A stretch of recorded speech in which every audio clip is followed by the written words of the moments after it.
Welcome in to another edition of the Believe in Mavs podcast, first episode of 2023. I'm your host, Wyatt Huskins, alongside Alex Tassopoulos. And Alex, it was a come from behind victory last night against the Rockets as the Mavericks win. And we talked a lot about Luka the last episode. Besides Luka, these last three games since we recorded, I want to start off by giving the other guys a little bit of love. What have you seen in whether it's a play, whether it's a specific player, whether it's maybe a style and energy from a certain non-Luka Maverick that you've seen over the last three games and really the last 7 games since this winning streak started? What have you seen from the non-Luka guys that you really think has contributed to this win streak? Well, I think for me, as Mavs Twitter loves to say after every game, or at least after every game on this 7-game winning streak, which is the longest since 2011, which that's incredibly impressive. I can't believe we were a top 6 seed in the West last year and we didn't have a win streak longer than 7 games. But it makes sense. And I think that team obviously was very different in some ways in comparison to this year's team.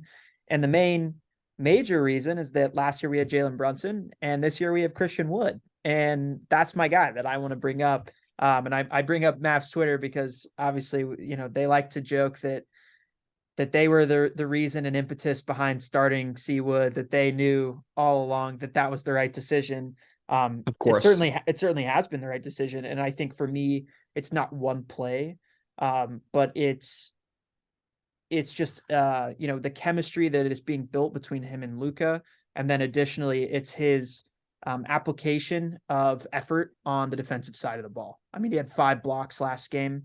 Huge. And I think he's really, really understanding that if he works hard on the defensive end with his length, he can get some easy blocks and that can turn into some quick buckets on the opposite end for the Mavericks.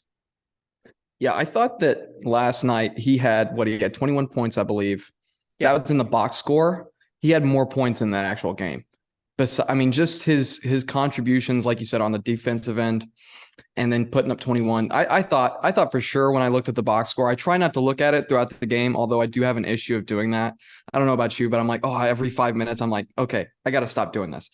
Well, it depends. Depends if I bet on a player prop for points or not. That's very fair. Yeah, that's very fair, dude. Last year, I haven't been able to continue this year because of Christian Wood, but no hate to Christian Wood. But last year, my go-to player prop was an over on Dwight Powell points. If he had a center that was similar in size to him, as long as it wasn't 7 foot and up, I was always hammering the over on the points props for Dwight Powell. Cause it was always like 9.5, 10.5, something like that.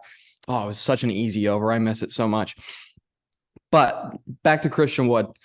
I thought when I looked at the box score at the end of the game, he was going to have 30 and like 10.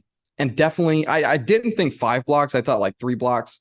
But it was just an incredible effort on both ends of the court and really keeping us tied together when we were down. And in the first half, some real struggles for this team outside of Tim Hardaway and, sometimes Christian Wood when he was able to make the 3. It was a great come from behind victory. And yeah, it just feels good to win 7 in a row, doesn't it? It makes you feel happy. Yeah, and these were games that we needed to win. I mean, if you look at the opponents that we faced in this 7-game win streak, you talk about the Lakers on Christmas Day without Anthony Davis. You talk about the Timberwolves without Karl Anthony Towns. Talking about the Rockets twice, right? Talking about the San Antonio Spurs, who the Rockets and the San Antonio Spurs, those games both went down to the wire. And obviously we didn't record an instant recap after that Spurs game, but that was a team that I thought played us really well. They have a lot of young guys, just like the Rockets do, that are really talented. Jeremy Sohan, I really, really like. I think he's the type of guy that would really thrive on the Mavericks with, being just a 6'8", 6'9", playmaking kind of wing type who can defend really, really well, get above the rim. I thought that we played like a way more mature team than this Rockets team in this game from last night. I agree. And obviously we have a lot more maturity on our team just from a, average age standpoint outside of Eric Gordon, who actually had a really good bounce back game in comparison to his last game against the Mavericks. He shot really, really well, but Jalen Green, he and Harp even said this on the Mavs broadcast. He said he really needs to work on his shot selection. And Yes. while I disagree with Harp on certain things, I do agree on this standpoint because I think he was forcing it at the rim a little Yes. bit too much, and they weren't giving him those calls. And that's something that, as a player in the NBA, you kind of have to evaluate in the first and second quarter, and you understand like what the refs are going to let the other team defensively get away with from a contact standpoint. But again, I thought Christian Wood really used his length to force some tough shots from Jalen Green, and he and KPJ. While I think they're really talented scorers, I do think that they kind of fall into a little bit of a trap of taking too many step back threes and trying to force too many shots. Şengün got into foul trouble. I thought we really forced the issue there. That And was huge. I thought Luka did a really good job of kind of headhunting him. Same Mhm. thing with Spencer. But Şengün's a guy that gives us problems, right? Because he can really kind of assert himself within the paint, and he scores so well within 10 feet of the hoop. I mean, you look at that guy's numbers. He's having a really, really good season. And obviously they have good length with guys like Jabari Smith. But when you rely on those guys to hit clutch shots and they haven't been in that position as an NBA player, it's not a surprise that they might fall short, right? That's something that you kind of have Right. you have to get your sea legs underneath. You have to play multiple years before you're, Spencer Dinwiddie, and you're really comfortable taking that step back to move that lead up to 3 points. But really, really gritty effort. Obviously, the 4-point play was huge from Christian Wood. Luka shot Yes. abysmally in the first half, and so I think everything was short, as you said before we got on. I think he was like 6 for 18 through the first 2 quarters or something like that. It was not Oh, good. it was bad. I mean, he had 10 points in the first half, and like before you could even blink in the third quarter, he already had 10 points in the third, and you were like, okay, Luka's back. And His threes are and he still a got little himself short, but he's going to the rim. and he got himself going at the line, which if you have a bad shooting day from the field, hopefully you have a good shooting day from the line. I feel like with Luka, it's always one or the other, right? But It's the Luka paradox. It's the Luka paradox. He's been shooting really well from the line recently, though. At least in like the last 5 games. Because I mean, you can account for the intentional free throw misses as well in there, and still the percentage is quite high. But Christian Wood has been highly efficient in this win streak. Spencer had an off game, but again, I mentioned he hit that clutch bucket. Tim was ready to shoot the entire game. Reggie hit a couple of clutch threes as well. So I think our guys, just the non-Luka players, stepped up and hit big shots, and that was instrumental in surpassing this 18-point deficit that we had in this game against the Rockets. Yeah, it was huge. I back to your Jalen Green point, just real quick. It's just a maturity thing, like you were saying. I think he's a really talented player, and I think it'll just take some time for him to figure out the NBA game a little bit more and when to pick his spots and when to pass up the shots. I saw several times where Jabari Smith was open and just Jalen Green was like, nah, I got this, and just took a shot and wherever he was on the floor. And it, like you said, it's just going to take time. Şengün was causing us problems until the foul trouble. And, with Christian Wood also being in foul trouble, especially in the second half when he got 4 fouls early in the third, that was really huge for us to stay together and stay in this game. Because if Şengün hadn't have had those foul troubles, I don't know if we make this comeback, because that guy is something. That guy is something else. I know we're obviously a Mavs podcast, but that guy he's up there already, in my opinion, one of the top centers, especially when it comes to playmaking. This kid can make these wild, almost Jokic-like passes. Yeah. And it's really exciting to watch. So Rockets fans, you have a lot to be excited for. And just to cap off this win, when Woody came out in the fourth, right when we needed him to, outside of the rough first half, he came back when we needed him, which is exactly what you want a guy like Spencer Dinwiddie to be, right? Like, even if he does have those rough starts, you need him to be that mature playmaker that always comes through at the end of the game to say, hey, this is where we're struggling. Let me try something else. Let me try something different. Let me try to get my shot going. And then, back to Wood, just having a great game again. And when you take care of teams that you are supposed to take care of, you get to look forward to playing a team like the Boston Celtics, one of the top teams in the NBA, maybe my favorite to win it all this year. I don't know how you're feeling about that one. How are you feeling about this matchup coming up? I think it's a really exciting one. Obviously, this is the second time we played them this season. They took care of business the first time around and beat us quite handily, which I think is a change of pace when you look at kind of the Tatum Doncic rivalry that has brewed. And I don't think it's necessarily something that off the court actually exists, but on the court, they've always played competitive games against each other. Luka last year, he had the game winner. I think the year before that, he hit a game winner against the Celtics. So there's been some, neck and neck just games that these two guys have had against each other. And obviously I don't want to dismiss Jaylen Brown because I think he deserves to be in that conversation if we're talking about superstars on both of these teams. It's a great test for us. I'm going to be interested to see if Josh Green plays. We definitely need him in there. I expect that he and Doe will probably still be out. Obviously, we know Maxi's not coming back anytime soon. That presents a massive challenge with this team as Brown and Tatum are both wings. And they actually have some good guards who can defend with Marcus Smart and Malcolm Brogdon, who I think a lot of people probably have as a front runner, if not contender for Sixth Man of the Year award, and rightly so. And Robert Williams is now back. And I know he's kind of working himself into playing shape. As Luka is one guy who likes to, he likes to do that same thing. It's a little different with Rob Will, of course, because he was hurt. But he's given us serious problems in past. And I mean, if you remember that game against the Pistons where Killian Hayes had his unbelievable performance, Jalen Duren, I think, was almost perfect from the field, like within 10 feet. He probably had like 8 dunks in that game. And obviously Robert Williams he's essentially the best version of that. And he's even better just from a shot blocking standpoint. And I've always felt like he has played Luka really, really well when Luka gets into the paint and drives, which not a lot of bigs can do. That was, another one of my takeaways. And it's kind of just a season takeaway from a Luka perspective, which is when he drives, obviously I know he has that unique change of pace, but I think he's gotten even better at just manipulating guys with his shot fakes. We love the fake pass, right? We love the fake pass behind the guy's back. Of course, that's a lot of fun. He did that who did he do that against?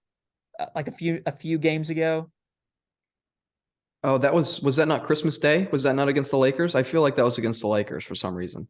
Yeah, maybe it was Thomas Bryant or Wenyen Gabriel. I think so. That he got with that. Oh, it was Gabriel. I'm almost sure it was Gabriel. Yeah, but I just feel like he's almost turned into, like, we're talking about, okay, if the shot's not falling, a superstar, one of the kind of things that everyone leans on is a guy like James Harden back in the day when he was leading the league in scoring is, okay, I'm just going to get to the line, right? Like Giannis in the finals when they won against the Suns. Okay, I'm going to get to the line and hit 17 free throws. Luka almost has this ability to get like an automatic and one whenever he wants it now. And he's done that in past, but I feel like the volume of how often he's doing it and how frequently he's doing it has gone up this year. But all that to say, like, I think we're going to have to really hit our shots if we want to even sniff beating this Celtics team. When we're down our best defender, especially, it's actually probably our best three defenders, to be honest. Yeah. Right? Well, I don't know about that actually. Challenge. Can I push back? Because I think one of our best defenders has also been the guy that averaged a 40-point triple-double in the last 6 games. I mean, what he's doing defensively, as far as making timely defensive clutch plays, which he did in this Rockets game again. He was getting posted by Şengün, and he did the little reach around, one of those clever defensive plays where you reach around, you use your length, you tip the ball out. We got out on the break, and I think we scored on that next possession. His defensive rebounding has been fantastic. And if he's not getting 2 hands on the ball, he's tipping it out to one of our players, or one of the offensive rebounders is having to foul him because he has that position and obviously he has that size. So I just, defensive rating stats aside, because I know like he's top 10 in that and everyone's like, well, what does that mean? What does it not mean? It's a metric. It's not the end all be all, but it is an indication that he's applying himself more and he's having more success when he's matched up against guys on the defensive side of the ball. And when you're seeing an effort on the defensive end from Luka Doncic, you're going to see more effort from everybody. And that includes, I think, what we've seen, a major reason for why we've seen Christian Wood elevate his game enough to be a starter on this defensive-minded Mavericks team. I would say that Luka's still, I don't know, it's just one-on-one defense is like it's where I automatically go when I think of defense. And I think that Doe, Maxi, and Josh are legitimately our best 3 one-on-one defenders in terms of perimeter defense and being able to switch and do all the different things that we need them to be. But you're 100% right that Luka has been so clutch defensively in all aspects of the game. Maybe not, being what makes me so excited to see where he can continue to grow on this end is just his ability to stay square and not foul guys when they're getting around him. Even if they do get around him, he's not fouling them and getting into foul trouble, which is so huge when a guy is literally the heart and soul of your team and does quite literally everything for this team. So I agree. It's amazing to see, and it will really propel us. And, maybe it'll be enough to squeak out this win. I'm going to say I'm a little optimistic, maybe a little bit, but it's just going to be so tough missing 3 different guys that are so huge to this rotation when you have to play like Frank Ntilikina. Although Frank has stepped up a little bit, it's tough when he's like your first point guard off the bench. And that's all I have to say about that one. Yeah, I mean, Frank is a good defender. He's a really athletic defender. He's got great length for his size. When the offense is flowing and we get into a rhythm where Luka draws a double, we swing it and we end up with a corner 3 and Luke and Frank is the one shooting that. I am saying as I watch, that's not a good shot. Even though it's because he has not proven that he can hit consistently from behind the rim. And at that point, from behind the arc, at that point, I'd rather see Christian Wood. Like there were times where Christian Wood was making the right basketball move last night where I actually wanted him to shoot, to confidently step up and shoot. And it's not that there was like a guy that was draped on him. There was a guy that would probably have like a last second closeout, or it would have been a semi-contested 3. But I actually would rather take that than a wide open Frank 3. Same thing with Spencer, the way that he's shooting the 3-point shot. Obviously, Tim has no regards for guys being in front of him or not in front of him. He doesn't give a shit. But that's my one issue with Frank is that he doesn't look confident shooting it. Although he did have that awesome play in the Spurs game where he threw the fake behind the back on the break, Rondo style. That was a lot of fun. I think I tweeted something about it at the time because I was like, the Rondo fake. Yeah, that might be the best play that Frank's ever made in his NBA career. 100%. But no, I mean, we've got it's gonna be a tough game. It's going to be a really tough game. We are at home, which always bodes well for us. We've been playing incredibly well at home. And I think, it would be huge for us to win this game because so many people are looking at our last 7 games and saying, what does this really mean? Right? You only blew out one team. Yes, you won 7 games in a row. It's excellent from a win column standpoint. If you want to have that conversation, 4th seed in the West. So yes, it was really, really meaningful. But we know that when push comes to shoves, we get into playoffs. We're not playing the Rockets for a 7-game series, right? We're playing teams like the Celtics, or teams like the Grizzlies, teams like the Pelicans, the Clippers, who are still playing really, really good basketball, and then the Nuggets, who I think you mentioned the Celtics as your front runners. It's hard for me not to say this Nuggets team. I think they're my number 2. Yeah. I think they're easily my number 2. It's just the case with both teams is they're not only so deep, but their starting lineup is just, it's just kind of killer from top to bottom. You look at the Nuggets, like you said, you got Jamal Murray, Kentavious Caldwell-Pope, Aaron Gordon, Jokic, and then Michael Porter Jr. Like that is scary. Not only you have 2 guys on the defensive end who are stoppers, but all those guys can score, all of them, in a variety of ways. And Jokic makes them better, each and every one of them. And you have guys stepping up in limited minutes like Christian Braun. Yep. He's a rookie. I think he's a guy that's only going to continue to get better. He's a good spot shooter, which is helpful if you have Jokic on your team. You guys that are excellent cutters like Bruce Brown. Yep. And running that pick and roll spot. I just think that I watched the game. They closed out. I think it was against the Heat. And Tyler Hero is actually playing really good basketball this year. I just want to throw that out there. But what I saw from the Nuggets offensively in crunch time, last 5 minutes of the game, they're nearly unguardable. They can do anything and everything on the court. All their guys move. off ball. Yeah. They're playing with intention every time someone touches it. Jokic, I think I heard some ridiculous stat last year, had like 350 more passes than any other player in the NBA. The guy, if he doesn't want to go at you, he moves the ball. And I'm actually seeing a concerted effort from Luka, and Kidd mentioned something in a post-game presser. I think he was like, the next step in Luka's development is figuring out how we don't have to have the ball in his hand, so he doesn't have to take that physical beating from the defense, game in, game out over the course of a season. That's where we need to get to with Luka, and he needs to learn how to score off ball. He needs to learn how to, I think he trusts his teammates, but it's just a matter of like how he can be an effective player, an effective superstar when he doesn't have the ball in his hands. We saw that corner three that he hit in this game against the I was Rockets. just about to say that. And I think even what I mentioned 2 episodes ago about his offensive rebounding and that being kind of a new trait that he's brought into his game this year.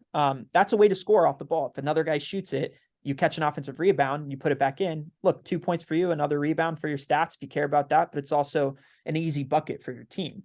So I think, that's one way he can do it, but obviously like there's other ways that he can develop, as a cutter, as a floor spacer with a catch and shoot threes that I'd like to see him slowly bring into the game. But I think that Jokic is kind of already there doing that stuff. And it was just interesting. So they're playing the Heat, and like 2 possessions in the row, they get a pick and roll switch and they throw it to Aaron Gordon in the post, and he's got Kyle Lowry on him. He gets 2 and 1s in a row. Then they run a Jamal Murray pick and roll. They sag off of Murray. He hits a 3 off of the screen. Then they run it and Jokic catches it at the elbow and he hits an elbow jumper over Bam. Like they just seemed unguardable when I was watching them against a savvy defensive team, right? I know that personnel wise, like the Heat aren't necessarily the best, but they have Bam, who's a great defender, Jimmy, who's a great defender, Lowry, when he doesn't have a big on him, is a good defender. So it's just, I don't know, man. They're really dangerous. They're playing really incredible basketball right now. And then I think the other team is the Nets. Like that team is really hot right now, and they have Kevin Durant, who on any given night can be the best player in the NBA and the best scorer in the NBA. Yeah, no, those are totally fair to bring up. I think that it'll be a super fun playoff run. I think if all the teams, knock on wood, wherever that's at in this room, which is nowhere, if all of them stay healthy, then we could be in for a absolutely killer playoff season. And I am really, really excited about it. We're getting a record every night. Shout out to Donovan Mitchell, who scored 71 points last night. I mean, that's insane. There's so much happening in the sports world, and, thoughts and prayers out to the Bills and that whole situation. It's just tough to see so much sports going on, especially coming into the new year, Christmas season, holiday season. And then you don't even, really think about, Donovan Mitchell scored 71 points last night. Like the league is in a really good place, especially comparatively to a few years ago. Like I don't know about how you felt about the Warriors dynasty and the Cavs, challenging them every year in the finals, but that was pretty terrible for basketball, in my opinion. I love basketball, and I just couldn't bring myself to watch it because I was like, I know exactly what's going to happen this year. It's going to be the Cavs and Warriors, and then I'll watch and it'll be fine. Like I'll know exactly what I need to know for the entire season, and it won't affect me in the slightest. And we're so much better spot now than we were then. It feels good to have meaningful basketball throughout the year again. Yeah. I mean, I think, one of the 2 of us or anyone else could argue with who they think is the best team in the NBA right now, who they think is the best player in the NBA right now. And that's excellent parity from a viewership standpoint, from just, the 2 of us loving the league and loving the product of the NBA. So I think it's really, really cool because it's like, and then LeBron James scores 50 points and he's 38 years old. And you're like, okay, well, maybe he's still the best player in the world. Like there's a real argument for it. And then Giannis, has a 40-point triple-double the next night too. And then Luka scores 50 plus against the Spurs. Like it's incredible. It's incredible to watch. And some of it, of course, is elevated just by like what modern offenses in the NBA are trying to do. And of course, that's going to inflate the numbers slightly. But the product of what we're seeing and how these guys can score and how many different ways they can score, how athletic these guys are, how highly efficient they are from shooting, all across the court. I mean, I was watching that Warriors game last night. I don't know if you caught the end of that, but they won a double OT. Yeah. Uh, Kevion Looney just put back that. I mean, like, oh 20 God, plus, I wish he was 20 on my plus team. rebounds. I know he's a great player. He's a guy that he's one of those guys, and it's hard to do this with NBA players because so many of them fit a role, fit a system, fit a team. You could drop him on any team and he's Yes. going to mop up on the offensive glass, defensive glass, and get you 10 points in the paint. Yep. I mean, he's a luxury that team has, and they're able to win some games without Steph. So we'll see what that team turns into once Steph comes back. Clutch shot by Dante DiVincenzo, who I'm sure you watched that college run when he did it at Villanova, came out of the woodwork. No one even knew who this guy was. And then all of a sudden he was a first round pick. So, another guy I wanted on the Mavs. That's another guy I thought would be perfect for this team. Hit a shot with like 0.6 seconds left or something like that to tie it, take it to OT. Really good basketball we've been playing. I guess, we'll check in with everyone else after the Mavs showdown with the Celtics. It's going to be Luka. It's going to be Jason Tatum. We're going to see who's crowned. One of them is going to be, if one of them has a 50+ game, they're going to be the front runner for the MVP after this coming game. And as they should be, because both these teams are playing really, really good basketball right now. And they're two of the best, 6 players in the world. Although I think Luka's ahead of Tatum. I just want to clarify that. Number one, baby. He's number one in MVP. MVP odds. I mean, I'm pretty sure he's still the leader there. For sure. He's just a different level of talent. And no disrespect to Jason Tatum at all. I've seen his game develop over the years, and I mean, it's come a long way. And he was even good, a few years ago. Like, it's not like he's ever been bad. It's just he's continued to elevate his game, which is awesome to see. I think it'll come down to, I think we'll see a great game out of Luka, as we typically expect, especially when it comes to playing against the Celtics. Not only the Celtics, but just great teams in general, but especially the Celtics. Yeah. And then I think it'll really come down to, can C. Wood continue his efficiency on offense and his effort on the defensive end. And I have full confidence that he can. I don't know if he'll be able to do enough. I hope that he can. Like, I'm not trying to say that I'm expecting a loss. I'm trying to be optimistic. It's just, like I said, the Celtics team is really, really good. And especially when we have 3 wing players down, 2 wing players and a, hybrid guy who can switch on to anybody. It's just tough to stop all those guys. Yeah, I think he's going to have an opportunity that he didn't have in that first matchup with the Celtics to really go after guys like Horford and take Robert Williams away from the paint. Yep. Which then can allow Luka to operate more efficiently and with less pressure down there. I want to break this down though, because okay, you're saying Luka's the best player in the world, and to me, I think right now the 3-headed international monster exists as the best player in the world. So I'll say that I can agree with that as well. I can't give any one of them the number 1 spot, but I can tell you that Giannis, Jokic, and Luka are the 3 best players in the world. Yeah. It's almost impossible for me not to have Kevin Durant as that next guy, right? Mm-hmm. And I mentioned that, like, on any given night, I think 6 guys can be the best player in the NBA. I do think that Tatum is still, he's like 1B to those 1A guys. I agree. Even as good as he's played, you see more games where he is inconsistent and has less of a footprint on the games than the rest of these guys.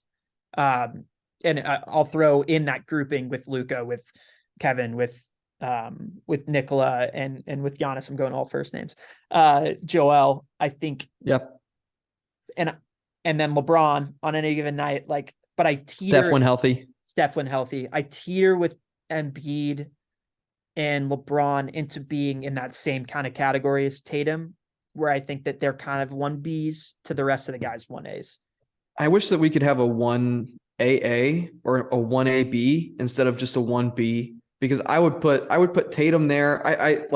I appreciate your 2 tiers, right? Because that's how I usually think as well.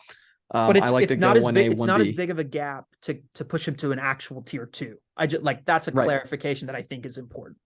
Yeah, I It's just, oh man, it's just LeBron is, maybe it's just the mindset of it's LeBron, and this is the era of basketball that we've grown up to watch, and it's like LeBron is LeBron.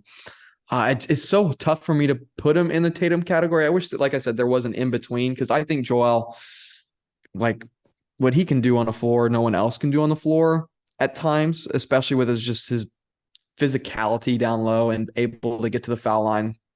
Jokic obviously does that plus a little bit more, just a little bit less physical in my opinion, although he is not afraid to get physical with anybody, right?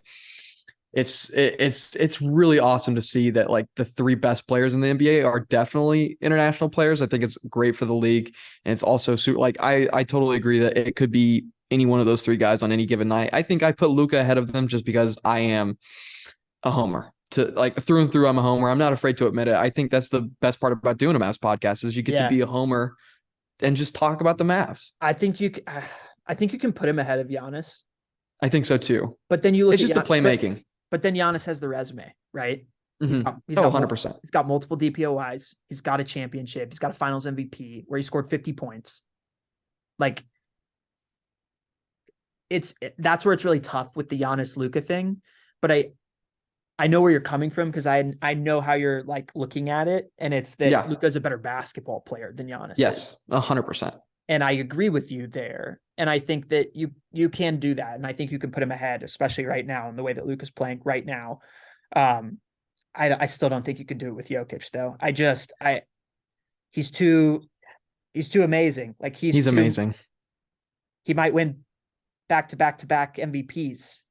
There's only three other guys in NBA history who have done that. And one of them I think is the best basketball player of all time. So it's so difficult. But Luka and Jokic do make their guys around them better in a way that Giannis doesn't. But they also don't have like quite the dog in them that Giannis does, or it's like a different type of it. Because Luka certainly has it, right? Yes. I'd say Jokic has it too. You just don't see it in the same way that you do with Giannis. Correct. And they don't have, obviously, the athletic profile. They're both incredible athletes, but not the same athletic profile that Giannis has. I mean, you can that's what I'm saying. Like you can like split hairs, and that's why I think like they all have to be in that same category, because you can take the argument in any which way. It's so much fun to talk about, right? Because it's like there's so, like we've been saying, there's so much parity in the league, and it's so much fun to talk about because there's so much talent out there, especially like with these three players. You get them in different ways. Although I will say that Jokic and Luka are, for the most part, similar in how they play basketball. Very cerebral, very very much wanting to cut the defense apart and get the open look for not only themselves but for other guys. And then Giannis, his dog comes out when he's ready to be an athletic freak on everybody's head. Like there's nobody in the league, I don't think, that can match his athleticism, which is freaking insane, especially for a guy who's probably 7 foot, although I think he's listed at 6'11", definitely 7-footer, who can run the floor and defend on the perimeter, can defend down low. And it's so much fun to watch. There is times where I see clips of Giannis. I'm like, oh, hey, come on, guys, let's call it travel. Let's call carry. Come on, let's keep it consistent. But then again, that's any of these guys though. And exactly. And these refs are making more of those calls. They're calling more, which carries. I love to see. They're calling more travels. Yeah, I'm like a hawk watching pivot foots out of the jab step. And like when guys pick it up and stuff like that, when they put the ball on the floor, Luka is one of those guys that is like, he is so intentional every single time. And if anyone ever called a travel on him, I'd be like, there's no way, because his footwork's just too good. It's too good. And a lot of those guys that are quote unquote stars or superstars on their team operate on that same level. Jalen Green, I think he has incredible footwork. He did have a bad shooting game, but any other guys you want to throw out there that you're just enjoying seeing at this point? Enjoying seeing. Not that I can think of off the top of my head. I mean, I would love to see some more, just from a Mavs perspective. Love to see some more Kemba Walker. Would love to see our healthy guys. In terms of across the league, man, it's just it's every at any given point you can have a good game in the NBA.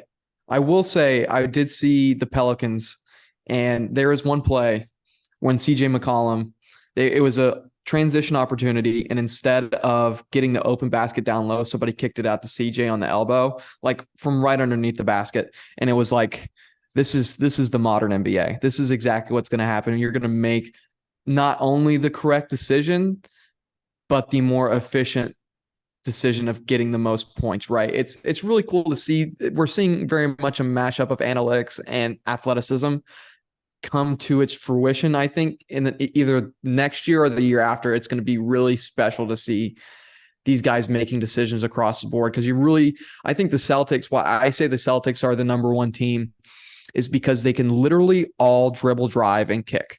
That is the future of the NBA. Even, I mean, except for probably Robert Williams, right? He is the one guy I think in their rotation who can't do that. I think Al Horford can dribble, drive, and kick. And he's 6'10", has been a center his entire career, has really evolved his game over his career to fit in the systems that he's been a part of. Yeah. It's going to come to that. I think that's why you're going to see maybe some changes with the Mavs at the deadline, definitely at the deadline, possibly even more so in the offseason, of just instead of having these guys who can 3-and-D like we have been seeing over the last 5 to 10 years, these guys who can 3-D, and that's make threes, play defense, and dribble drive. That is the future of the NBA. It's happening right now, and it's really fun to watch. It's going to turn into poetry in motion, I think, and it's going to be super fun to see. Especially, I mean, athleticism is just going to keep getting better as we find out, as we learn more about the human body, as we keep finding more things to enhance the way that we play the game, and it's awesome to see. And so I guess that's the long way of saying it's not any one certain player besides the guys that we've mentioned, the top guys in the league. It's everybody, right? It's the entire league is really elevating itself, in my opinion. Like, we played a 1-point game against the San Antonio Spurs, who are objectively a bad team. Like, on any given night, there's an opportunity to play good basketball and watch a good basketball game, which to me is fucking incredible. Yeah. Couldn't have said it better myself. Completely agree. And we will have the opportunity to recap some hopefully incredible basketball coming up here on the 5th. Mavs Celtics, gonna be a fun one. Alex Tassopoulos, Wyatt Huskins, believe in Mavs. Thanks for tuning in with us and embarking upon this journey in the new year where we get to watch Luka Doncic play basketball, which is the greatest opportunity that anyone can have, in my opinion.